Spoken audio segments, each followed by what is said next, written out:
no segundo livro dos Reis. Glória a Deus. Texto bem conhecido. Até já falei alguma coisa aqui sobre esse assunto, mas faz-se necessário recapitular algumas coisas aqui. Capítulo 4, segundo Reis, capítulo 4, versículo 38 em diante. Vamos estender até o versículo 41. Glória a Deus. Os irmãos aí que estão na internet, Deus abençoe. Deus possa sempre abençoar muitos irmãos, a família, todos. Segundo Reis, capítulo 4, no Antigo Testamento, a partir do versículo 38.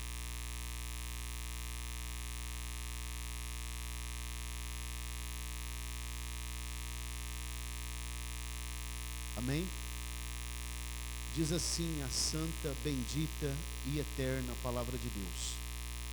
E voltando Eliseu a Gilgal, havia fome naquela terra, e os filhos dos profetas estavam assentados na sua presença.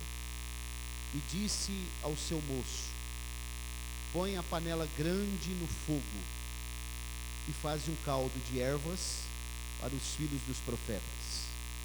Então um deles saiu ao campo a apanhar ervas, e achou uma trepadeira, e colheu dela, enchendo a sua capa de colossíntidas. Tem uma tradução que fala frutas amargas. Então veio e as cortou na panela do caldo, porque não as conheciam. Assim deram de comer para os homens. E sucedeu que, comendo eles daquele caldo, clamaram e disseram: homem de Deus, a morte na panela. Não puderam comer. Porém ele disse: trazei farinha. E deitou-a na panela e disse: dai de comer ao povo. E já não havia mal nenhum na panela. Podemos dizer amém? Glória a Deus. Então, irmãos, uma palavra aqui conhecida, né? E que nós já falamos alguma coisa. As crianças vão para a escolinha? As crianças vão para a escolinha, então vamos aguardá-las irem, né? Glória a Deus. Devia ter falado antes, mas agora já lá elas ficam mais à vontade, né? Pois bem, irmãos, a palavra que nós acabamos de ler, ela traz uma narrativa sobre um dos acontecimentos que envolveram o profeta Eliseu, o sucessor de Elias, do profeta Elias. Esse profeta Eliseu, ele teve o privilégio de receber de Deus porção dobrada do espírito de Elias. O que significa isso? Que tudo aquilo que Elias realizou no seu ministério terreno, Eliseu teve o privilégio de realizar em dobro.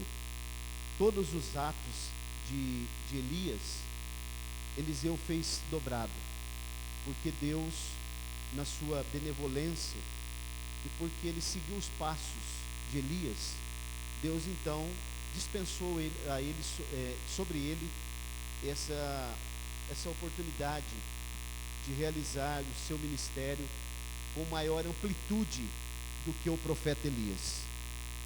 E esse lugar chamado Gilgal, que eu já ensinei aos irmãos aqui algumas vezes, ele é muito importante no Antigo Testamento, porque a palavra Gilgal, ela significa círculo, circuncidar, fala de uma totalidade. O que é um círculo? Em graus, uma totalidade. E aqui, justamente nesse lugar chamado Gilgal, nasceu aqui uma escola de profetas. Quem instituiu essa escola foi o profeta Samuel. E a escola de profetas, é sempre bom lembrar, eu sei que os irmãos também já foram ensinados, a escola de profeta, ela não tem o objetivo de ensinar ninguém a ser profeta. Interessante, né? Porque o profeta, ele é chamado por Deus, vocacionado. Agora, então, para que essa escola? Aí já é uma outra questão.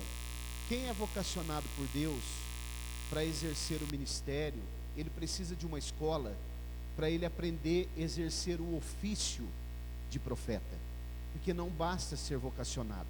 Primeiro precisa ser vocacionado.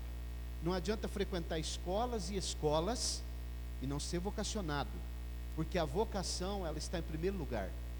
Os homens que Deus chamou, também um outro assunto, né, que nós tocamos na escola dominical hoje, que o apóstolo Paulo, entre muitos doutores e profetas que existia, quando a gente vai ler o capítulo 13 dos Atos dos Apóstolos, a Bíblia diz que havia alguns doutores na igreja de Antioquia e profetas, e ele vai citar os nomes ali, né, Cirineu,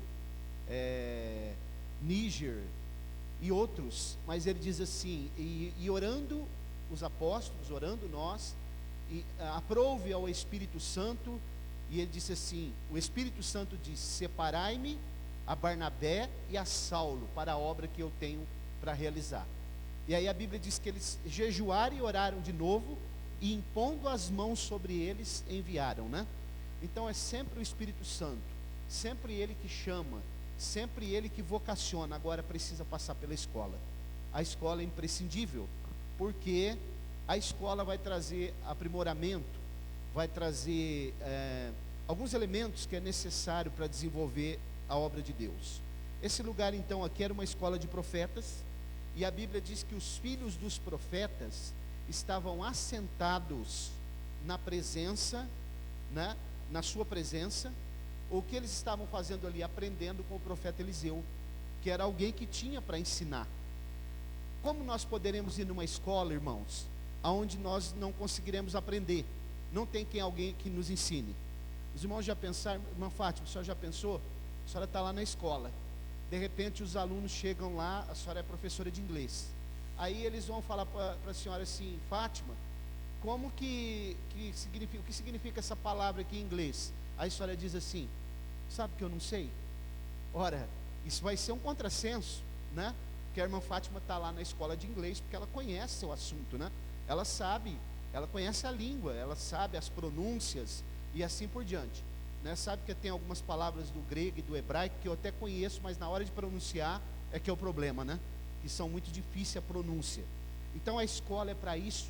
Esses homens estavam assentados na presença, aquele velho princípio que eu falo para os irmãos, quem não senta para aprender, não pode se levantar para ensinar. E eles estavam ali, e a Bíblia nos mostra que Eliseu vai dizer para o seu moço. Quem era o moço de Eliseu? Era alguém que estava observando Eliseu e aprendendo com ele como ele havia aprendido com o profeta Elias. Esse moço era alguém que andava nos passos do seu mestre, para que depois de um certo tempo ele pudesse ser o substituto, talvez, do seu senhor. E a Bíblia diz que ele vai falar para o seu moço, diz o versículo 38, põe a panela grande ao fogo, uma tradução fala lume. Agora eu fiquei pensando nisso aqui, irmãos, é interessante a expressão panela grande. Vocês perceberam? O texto está dizendo, coloca o lume ao fogo e faz um caldo de ervas para os filhos dos profetas. Então eu fiquei pensando que em todo o segmento da obra de Deus, nunca pode ter panelinha, a panela tem que ser grande. Interessante, né? Porque se tiver panelinha, irmãos, não dá certo, né? Se a gente tiver aqui, nós somos uma família, a igreja é uma família, logo, devemos pressupor que todos têm que ter o mesmo tratamento, todos têm que ser iguais. Iguais que eu digo não é no sentido de impressão digital, não é isso, eu digo assim, nós somos uma família, temos que ter o mesmo cuidado que nós temos para com o outro, né? As pessoas têm que ter o mesmo valor, sempre nós temos que estar juntos como uma família mesmo, adorando o Senhor e sabendo que nós somos o povo de Deus, o corpo de Cristo. Não pode ter fragmentação, não pode ter divisão. Nós somos um povo que estamos aguardando a vinda do Senhor Jesus, que é o Senhor da igreja, o dono da igreja. E ele, quando olha para cada um dos seus servos, aqui em Colina, em Barretos, em São Paulo, em qualquer outro continente, em todo o mundo, ele nos enxerga como membros do seu corpo. Nós somos o povo de Deus, e nós temos que nos comportar como esse povo de Deus. Temos que entender que não pode ter parcialidade. Somos um povo especial, zeloso e de boas obras, mas nós somos o povo de Deus e temos que cuidar uns dos outros. É por isso que nós sempre estamos preocupados quando alguém está pedindo oração, quando alguém está doente, quando alguém fala lá no grupo, ora por fulano aí, e nós já queremos saber o que está acontecendo, quem está doente, o que aconteceu, por que você está pedindo oração? Porque nós temos que ser altruístas, né? E temos que ter empatia. Os irmãos sabem o que é empatia? Quem sabe? É sempre se colocar no lugar do outro, para ver o que o outro está sentindo, o que o outro está passando, qual é o tipo de dor que ele tem, qual o tipo de sentimento que ele está sentindo. Esse é o cristão, porque Jesus se preocupava com cada uma das pessoas, e até com aqueles que não faziam parte do seu círculo de amizade.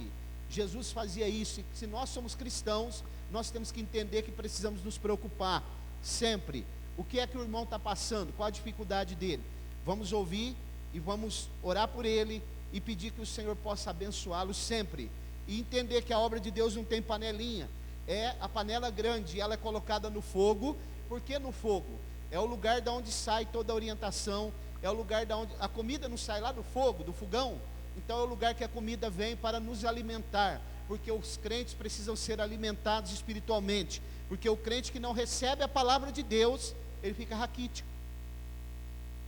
Por isso que nós oramos, lemos a Bíblia.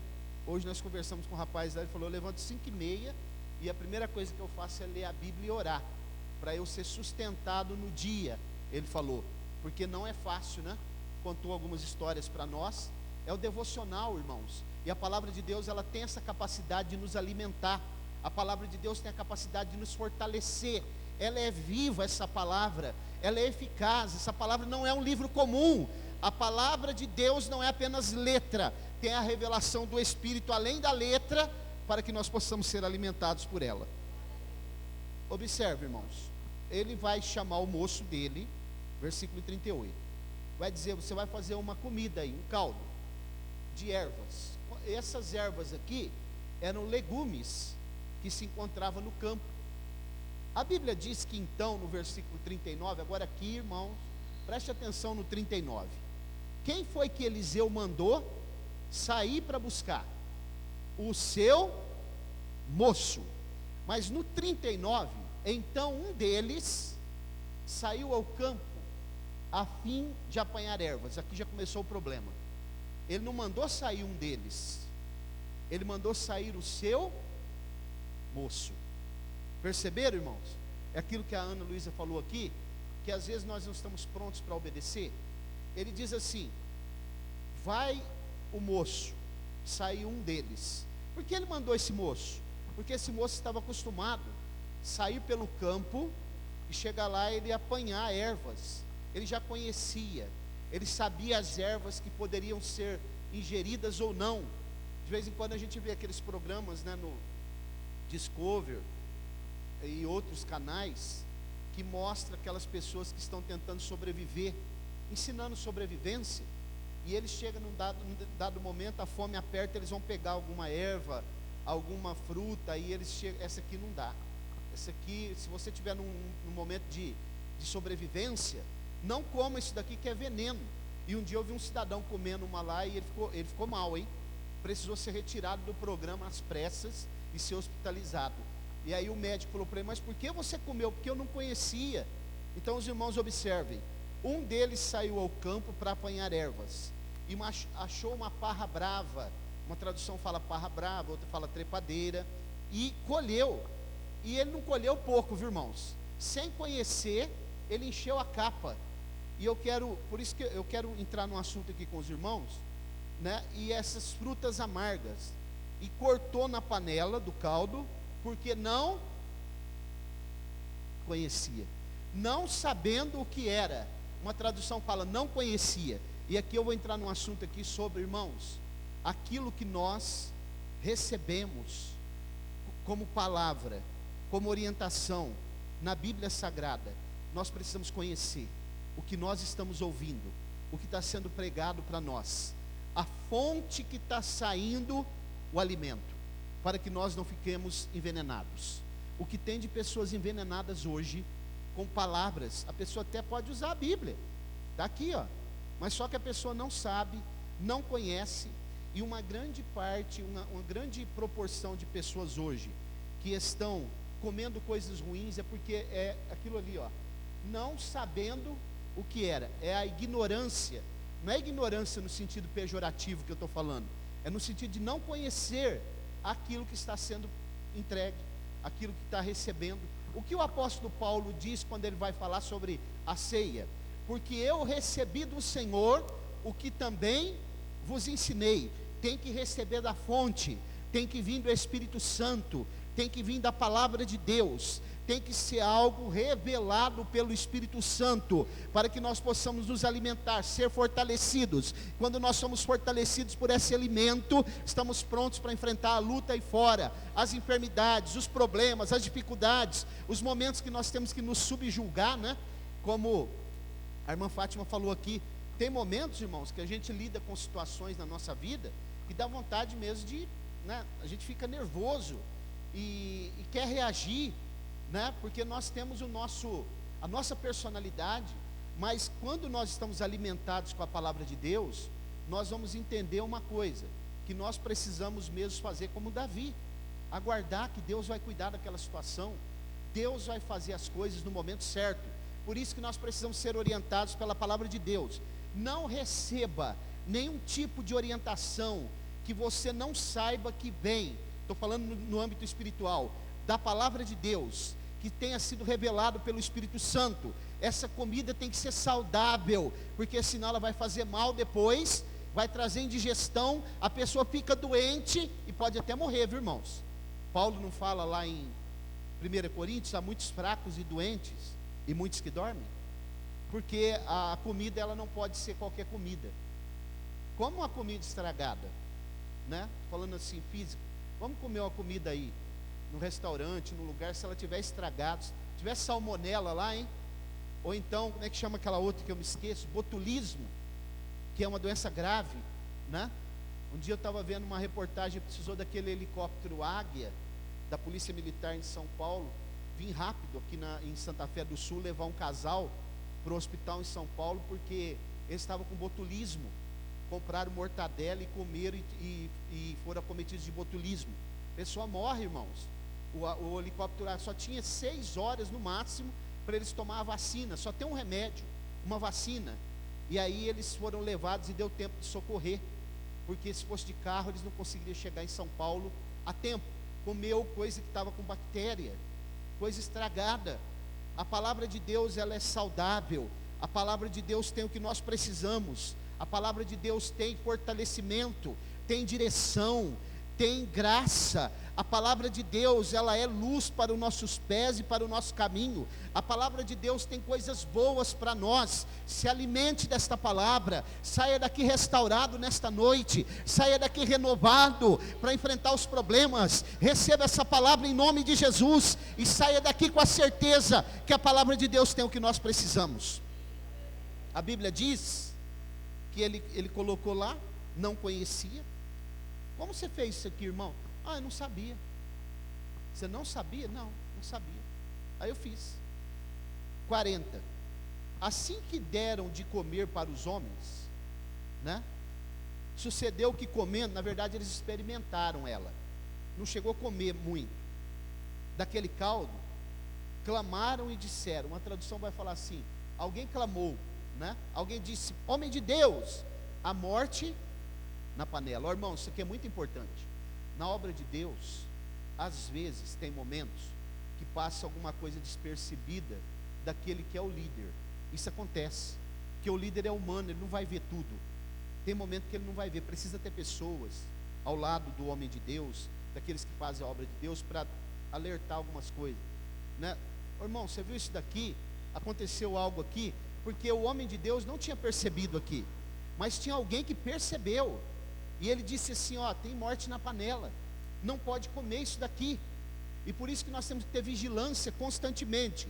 E a Bíblia diz que quando eles perceberam, não havia como comer, porque alguém percebeu que tinha veneno, né? Aí entrou o homem de Deus em ação. O que ele disse? Ele podia ter dito assim: pega essa comida e joga tudo fora. Ele fez isso? Não. Irmãos, é interessante que esse tipo de colossinte daqui é um legumes que ele é muito bonito e ele é suculento, né? Ele é um legumes grande, suculento, chama atenção. Imagine para quem estava com fome, né? Naquele momento chamou atenção, porque tem coisas que chamam a nossa atenção. Tem uma roupagem bonita, mas precisa ver o conteúdo. É saudável, né? Os irmãos já viram aqueles lanches do McDonald's, como chama atenção aquilo lá? Aquele lanche assim todo, né? Na verdade eu nem dou conta de comer um lanche daquilo lá, mas ele chama atenção, né? Outras comidas, você já pensou em entrar numa padaria, aquelas tortas recheadas, né? Mas faz um mal aquilo, irmãos. Algumas delas têm até gordura trans, né? Aquilo lá faz um mal para a gente, vocês não têm ideia. E a irmã Roberta, como ela gosta muito dessas coisas, eu vivo alertando ela: cuidado com isso daí, porque isso daí é perigoso. É melhor você comer uma comida que não tem tanta aparência, mas é saudável, tem nutrientes, irmãos. E eles pegaram isso daqui sem conhecer e já foram colocando lá e fazendo a comida. Aí o homem de Deus vai entrar em ação. A Bíblia diz que ele falou assim: ó, seguinte, pega a farinha, traz aqui. Você sabe o que significa farinha na Bíblia? A própria palavra. Em Mateus 13, a Bíblia diz que uma mulher, ela pegou fermento e adicionou em 3 medidas de farinha, e ficou tudo levedado.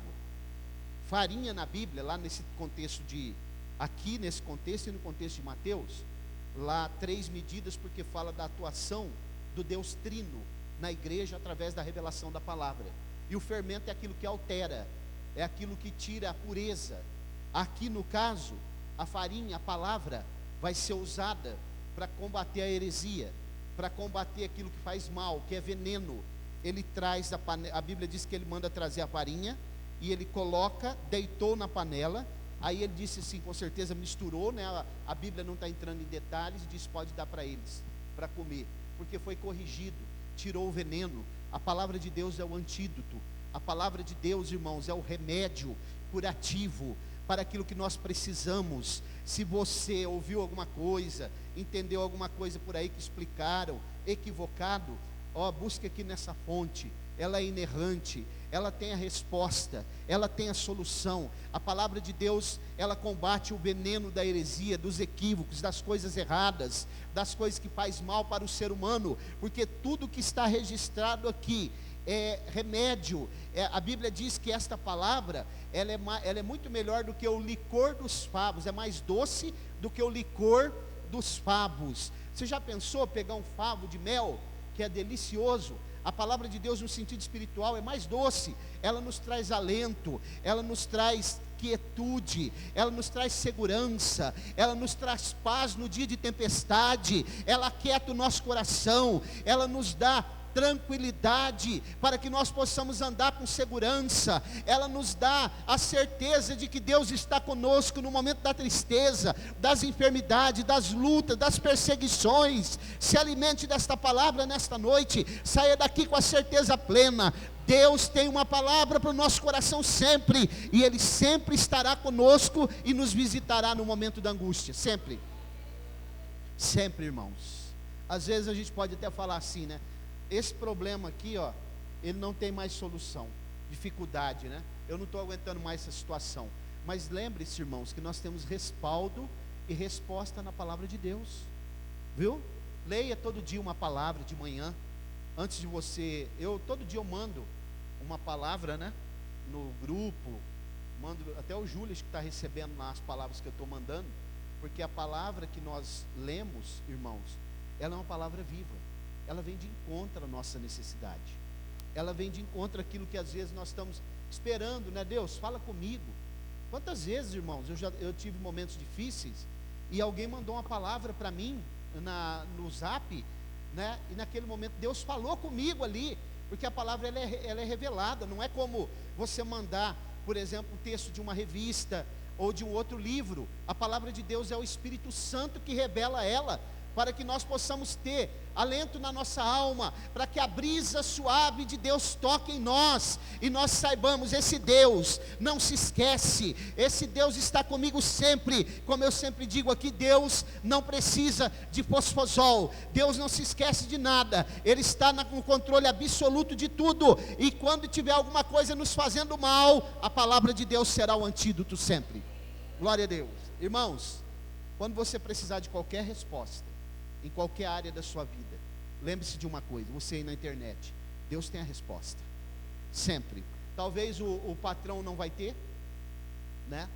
Talvez alguém que está próximo de nós não vai ter, às vezes alguém da família também não vai ter, às vezes vai até complicar mais, né? E situações que às vezes nós estamos envolvidos, que temos que lidar até com pessoas da família, que é difícil de lidar, né? Nós sabemos disso, situações terríveis que nós passamos, momentos de turbulência na família. Às vezes você precisa dar uma palavra, às vezes até a pessoa não vai entender aquilo, mas o Senhor tem a palavra certa. A palavra de Deus, ela vem na direção, ela é como a flecha.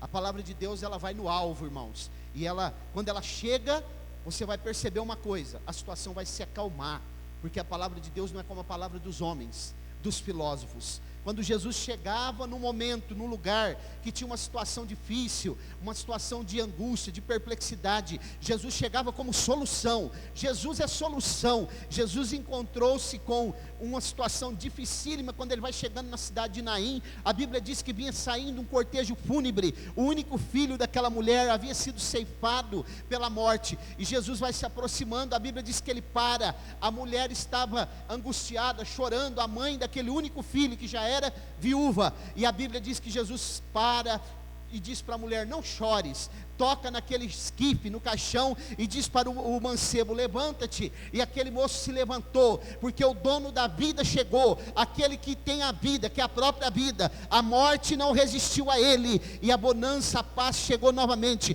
porque aonde Jesus chega e ele tem a sua palavra, as coisas se acalmam. Coloque-se de pé, por favor. Glória a Deus. Quero orar por você aqui agora, pelas pessoas que estão na internet, e lembrar de uma coisa, irmãos: nunca coma alguma coisa se você não conhecer e saber que vem de Deus, porque tem muita gente dizendo é de Deus, está aqui, está na TV, né? Estão falando que é de Deus, mas só que eles não estão pregando a palavra que vem de Deus. Tem alguns que estão, viu? Os irmãos podem ver que nós não podemos ouvir muitos homens sérios aí, né? Eu sempre tenho citado aqui o nome deles para os irmãos: Hernandes Dias Lopes, né? A gente pode ouvir sossegado. Pastor Paulo Júnior, que eu tenho indicado muito para os irmãos. Outros aí, né? Elinaldo Renovato, Elianai Cabral, Altair Germano, Ciro Sanches, outros obreiros aí que a gente pode citar. Tem muitos deles aí que são sérios ainda, estão pregando a palavra mesmo, né? O pastor, que vocês ouvem sempre lá, o pastor, esqueci o nome dele lá, Josué Brandão, e outros pastores aí que são sérios, pessoas que realmente têm compromisso com a Escritura, com a palavra de Deus, com o reino de Deus. Agora, o que tem de pessoas aí, irmãos, que são aventureiros, dizendo que são homens de Deus, né, e que estão apenas trazendo venenos, brincando de ser crente, enganando o povo, né? E eu vou dizer para os irmãos: aqueles que enganam uma pessoa que ela está com o coração voltado em buscar a Deus, você pode ter certeza, vai pagar um preço muito alto, porque não se pode enganar as pessoas. Reino de Deus, irmãos, não é brincadeira. Reino de Deus é coisa séria, e nós estamos trabalhando com o reino de Deus, isso é sério. Amém, meus irmãos? Vamos orar. Soberano Deus, eterno Pai, eu quero te louvar, te agradecer por esta noite, pela vida de cada irmão que veio aqui, pelos aqueles que estão na internet também. Pedir que o Senhor sustente cada um de nós, continue nos dando direção, revelando a sua palavra. Que o Senhor nos guarde, Senhor, guarde-nos e nos aprimore, nos dê condição de nos encontrarmos com o Senhor naquele dia. Dá-nos uma semana tranquila, abençoa cada família, visita os enfermos agora, Senhor, restabelece, e que nós tenhamos também, Senhor, condição de lidar com os problemas, dificuldades, que nós possamos ter humildade, Senhor, para no momento certo nós podermos reconhecer em algumas situações que somente o Senhor pode fazer o que nós não podemos. Se for preciso recuar, que nós façamos isso também, e que o Senhor cuide de cada situação na nossa vida. Dá-nos uma semana de paz e de bênção em nome de Jesus. Amém.